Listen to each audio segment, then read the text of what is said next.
Shalom, shalom, muchas bendiciones, reciban un cordial saludo. El día de hoy voy a compartir un tema bastante interesante para echarles un cuento o para contarles más o menos cómo fue que el Padre puso este tema en mi corazón. Eso fue que yo ayer justamente estaba trabajando aquí en mi casa, haciendo unos trabajos y yo estaba un poquito estresada, vamos a decirlo así, porque yo tenía que solucionar algo y no fluía en la idea de eso que estaba haciendo. Y yo agarré y dije, bueno, voy a poner unas alabanzas. Puse unas alabanzas de fondo y me relajé. Y en esas empiezo a fluir en lo que estaba haciendo.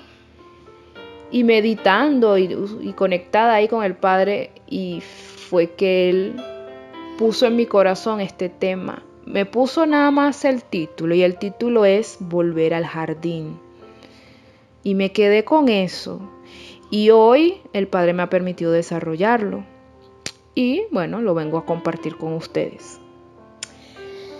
Vamos a leer un pasaje para respaldar ese título que Él me dio, que es Génesis 2, verso 4 y 7, al 7. Perdón, Génesis 2, verso 4 al 17. Y lo vamos a leer aquí rapidito. Dice, cuando Yahweh Elohim hizo la tierra y los cielos, aún no había ninguna planta del campo sobre la tierra, ni había nacido ninguna hierba del campo, porque Yahweh Elohim todavía no había hecho llover sobre la tierra, ni había hombre para que labrara la tierra, sino que subía de la tierra un vapor que regaba toda la faz de la tierra. Entonces Yahweh Elohim formó al hombre del polvo de la tierra, sopló en su nariz aliento de vida y fue el hombre un ser viviente. Yahweh Elohim plantó un huerto en Edén, al oriente, y puso allí al hombre que había formado. E hizo Yahweh Elohim nacer de la tierra todo árbol delicioso a la vista y bueno para comer, también el árbol de la vida en medio del huerto y el árbol del conocimiento del bien y del mal. Salía de Edén un río para regar el huerto, y de allí se repartía en 4 brazos. El primero se llama Pisón, es el que rodea toda la tierra de Havila, donde hay oro.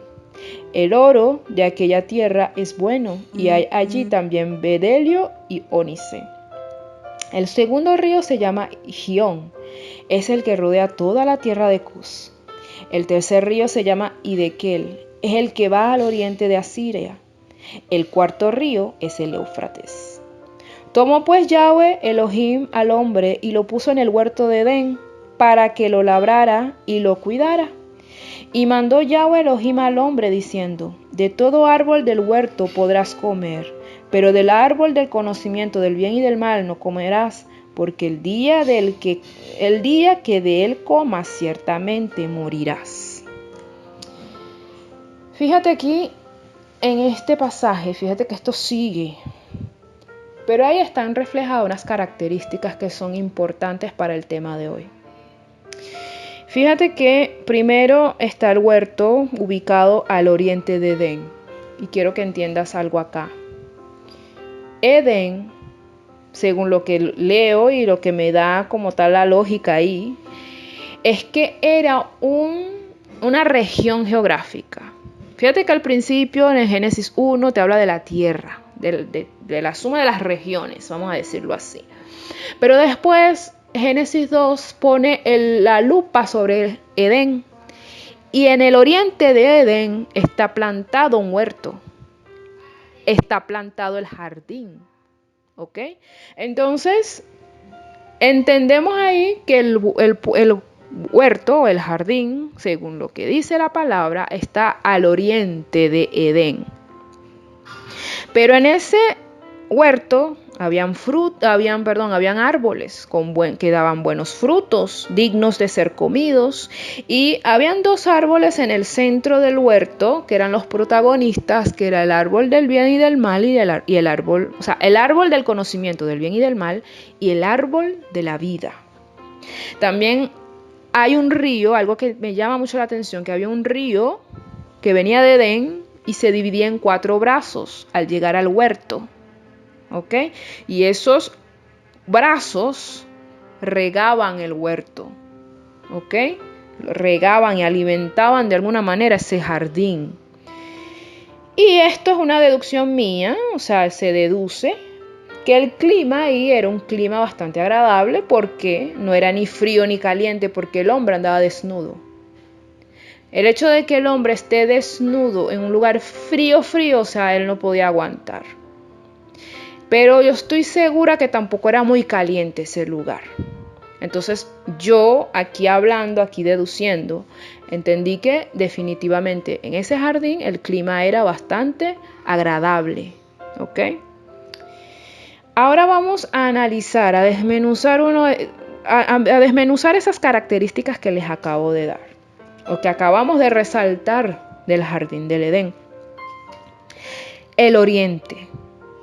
El jardín está ubicado al oriente de Edén. El oriente es un punto bastante significativo. Ese punto enmarca el amanecer. Fíjate en la palabra, está mucho esa palabra, oriente, esa expresión que indica hacia ese punto. Por ejemplo, ya sabemos la ubicación del jardín del Edén, pero también está la entrada del Mishkan en Éxodo 38, 13 al 14. Se habla de que la entrada al Mishkan era hacia el este, ¿ok? Hacia el oriente. Moisés, Aarón y la tribu de Judá acamparon en el lado oriental del tabernáculo. ¿Te acuerdas del tabernáculo del desierto? Alrededor del tabernáculo estaban ubicadas las tribus. Pero fíjate que en la parte este estaba ubicada la tribu de Judá y estaba Aarón y Moisés, ubicados de ese mismo lado. La puerta de la hermosa del templo de Herodes, que está mencionado en Hechos 3, era la puerta que daba hacia el oriente, era la puerta oriental. Si seguimos avanzando en las escrituras, vemos que Ezequiel vio la gloria de Elohim venir del oriente y entrar en el templo por la puerta oriental. Eso está en Ezequiel 43. También Job, ¿recuerdas a Job? Que era un hombre que el mismo Padre testificaba bien de él. Y le dijo en su cara a Satán, mira, este siervo que tú ves aquí es un hombre correcto. O sea, Yahweh estaba orgulloso de cómo Job llevaba su vida. Pero fíjate que Job 1.3 habla de que él era uno de los grandes, ¿ok? De los orientales. O sea, que él venía de un pueblo oriental, de un pueblo del oriente. Vamos avanzando en las escrituras. Los magos que visitaron a Yahshua cuando él era un niñito, vinieron del oriente y dijeron que vieron la estrella del rey de los judíos en el oriente. Eso está en Mateo 2.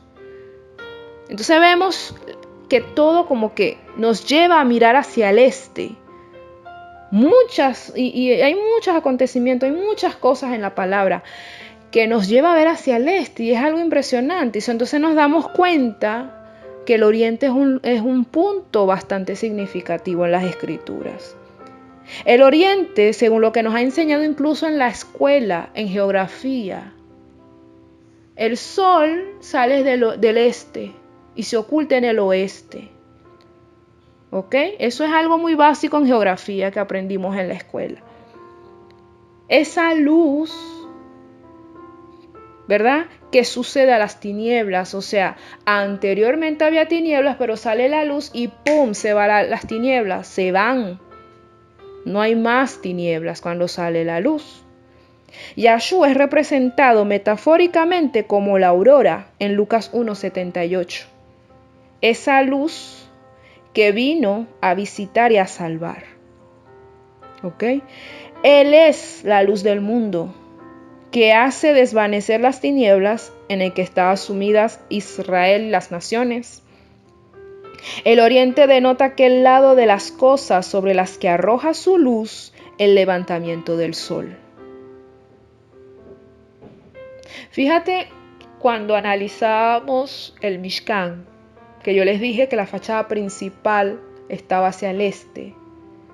Y yo les dije algo así, les dije que cuando sale el sol, los primeros rayos del sol van pegando, van chocando con la puerta de acceso al tabernáculo. Y esa puerta de acceso es Yahshua. O sea que esa luz lo está como quien dice, ¿cómo le digo? Lo está como que poniendo, lo está revelando, lo está exhibiendo ante la vista de todos. Después viene y alumbra todo lo que es el patio y termina de alumbrar todo el tabernáculo. Que ya les expliqué que el tabernáculo, pues, fue la fuente de inspiración para que el Padre colocara todos esos elementos que sabemos que están en el tabernáculo. La fuente como tal de inspiración era Yahshua. Y la idea ahí era la redención de la humanidad. ¿Ok? Entonces ese sol empezó a alumbrar. Primero alumbró la puerta del atrio, esa puerta ancha, ¿ok? Después, poco a poco, va alumbrando todo el patio hasta alumbrar completamente el tabernáculo. Entonces, ¿ves la importancia del sol? ¿Ok? En las escrituras a nivel espiritual.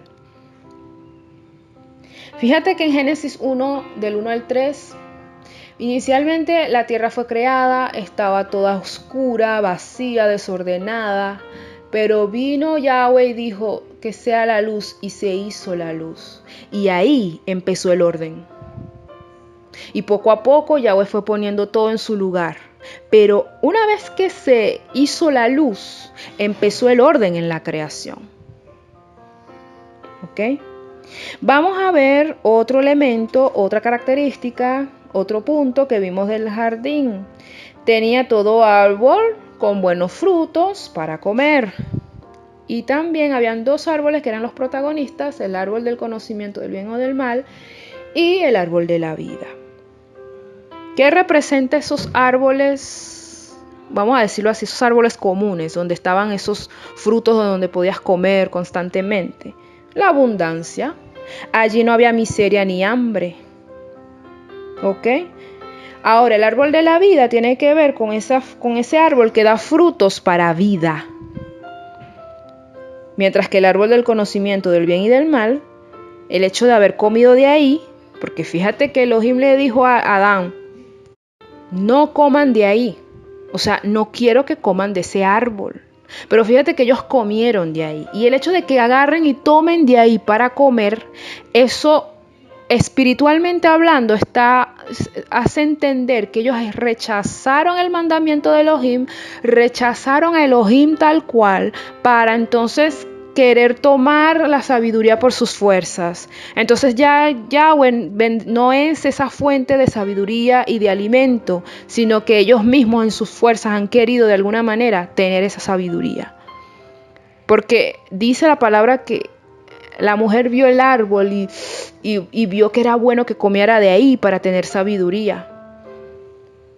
Y se olvidó de que Yahweh era esa fuente, sino que ellos quisieron de una vez agarrarlo y de en su propia fuerza tener esa sabiduría. Y es ahí donde se rompe el cordón que unía al hombre al Padre y se forma un abismo entre el hombre y el Padre Celestial.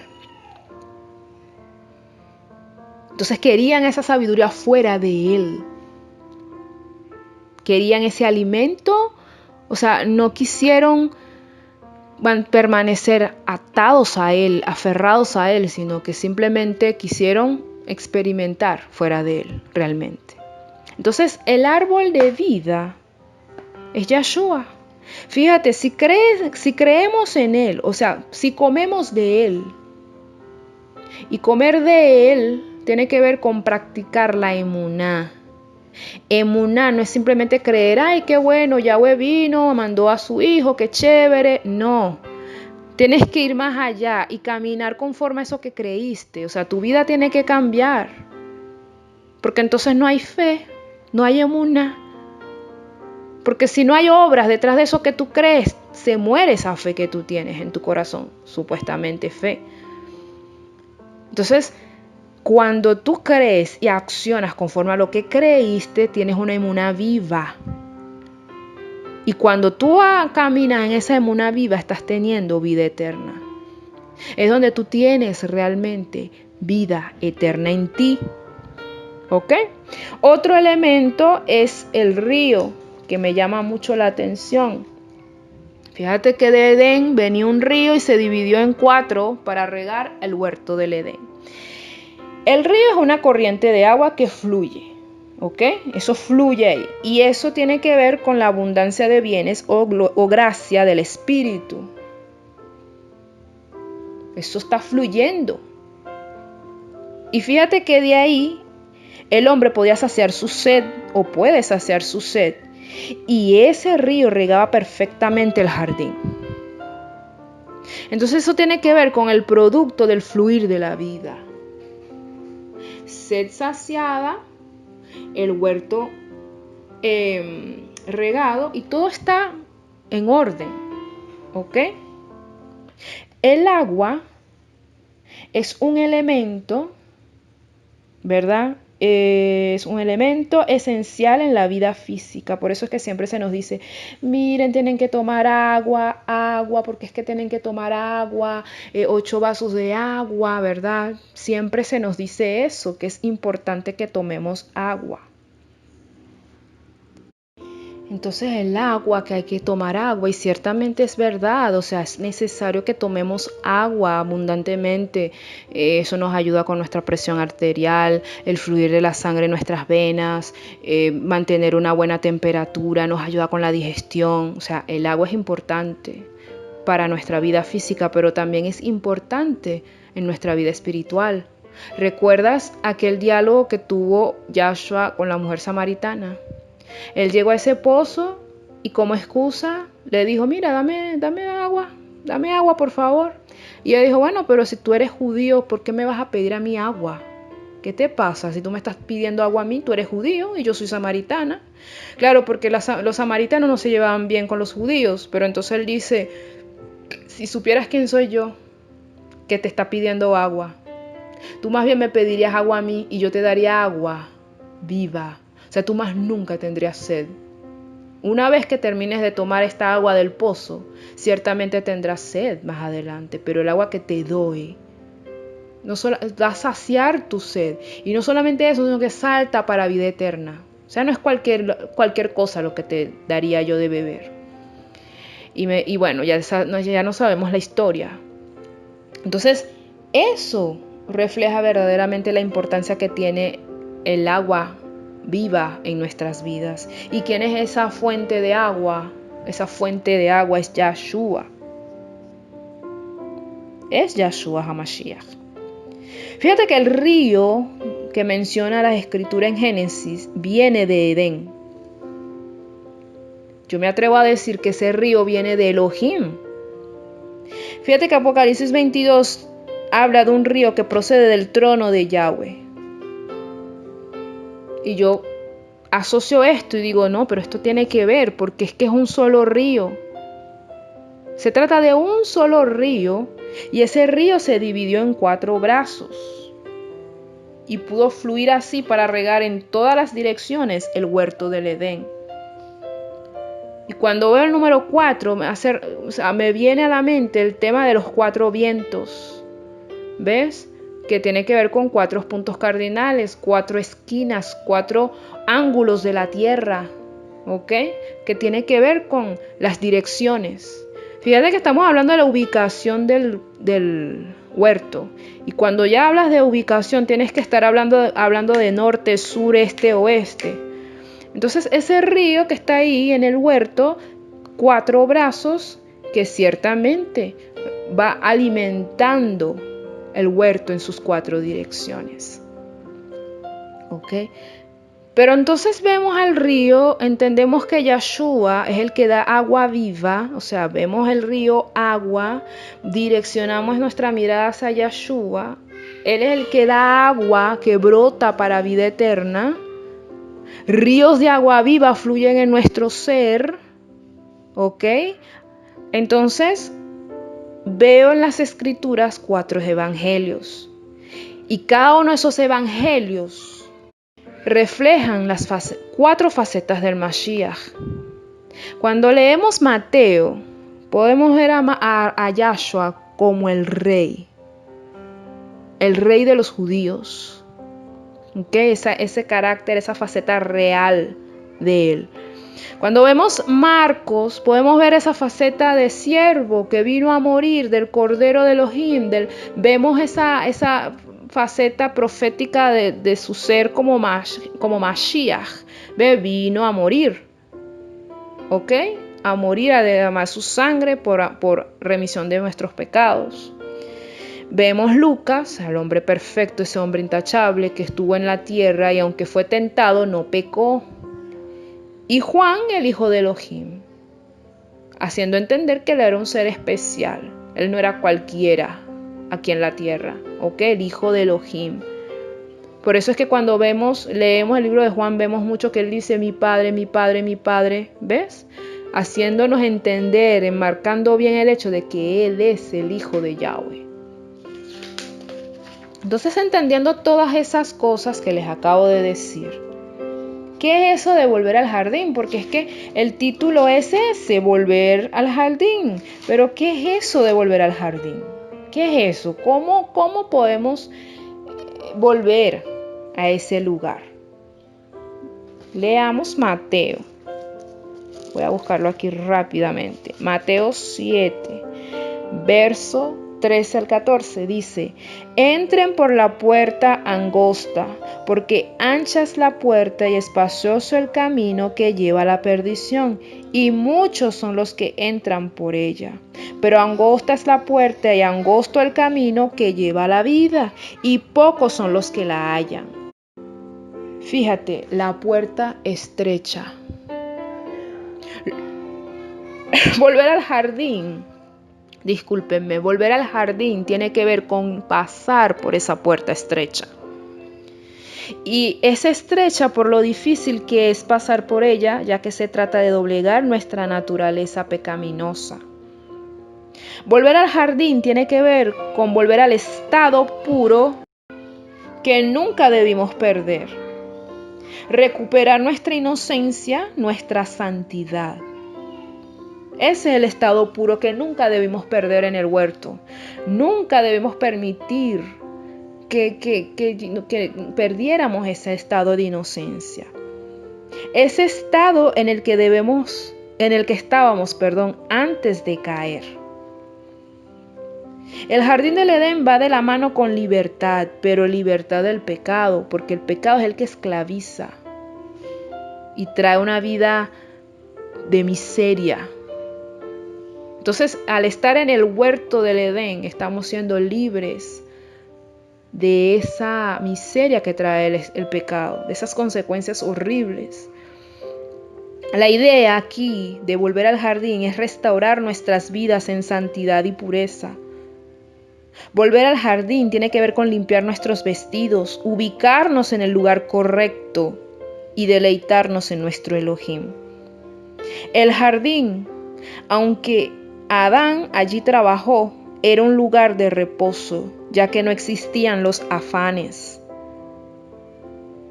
Volver al jardín es volver a la intimidad con el Padre, donde no habían religiones, sino libertad en su presencia.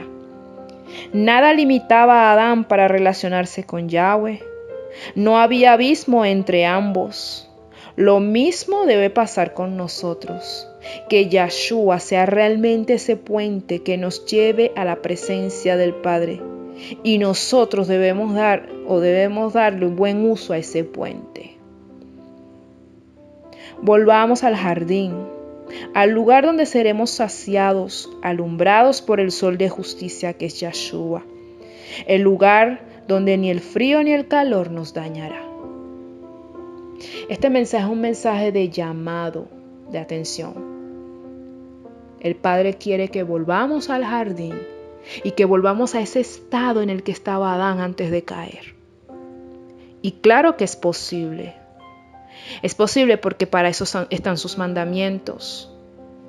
Cuando activamos la emuná, cuando caminemos en emuná, en fe, en esa fe viva, y empezamos a practicar lo que está ahí escrito en las escrituras, vamos a ir poco a poco llegando a ese estado de pureza.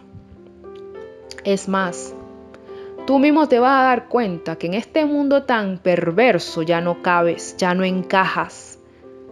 Porque mientras que tu corazón se vuelca a lo bueno y ves que el mundo se vuelca a lo malo, te vas a dar cuenta que tú vendrías siendo como un pez fuera del agua. Y vas a anhelar con todo tu corazón la llegada del Mashiach. Y en tus oraciones tú sabes lo que le vas a decir a él. Más de que te dé cosas materiales, le vas a decir: ven a Don Yeshua, que anhelo ver tu rostro, quiero conocerte, quiero verte cara a cara. Y cuando ya tú llegas a ese nivel de oración, donde ya nada en este mundo te importe, habrás vuelto al jardín. Y procura mantenerte allí hasta la venida del Maestro. Y ahí es donde vamos a poder ir a ese jardín físico, vamos a decirlo así, donde vamos a estar realmente en la presencia de Yahweh. Y es ahí donde no va a haber maldición, ni tristeza, ni dolor, sino gozo y gozo eterno. Así que bueno, hermanos, que sea el Padre Celestial el que me los bendiga abundantemente. Shalom, shalom.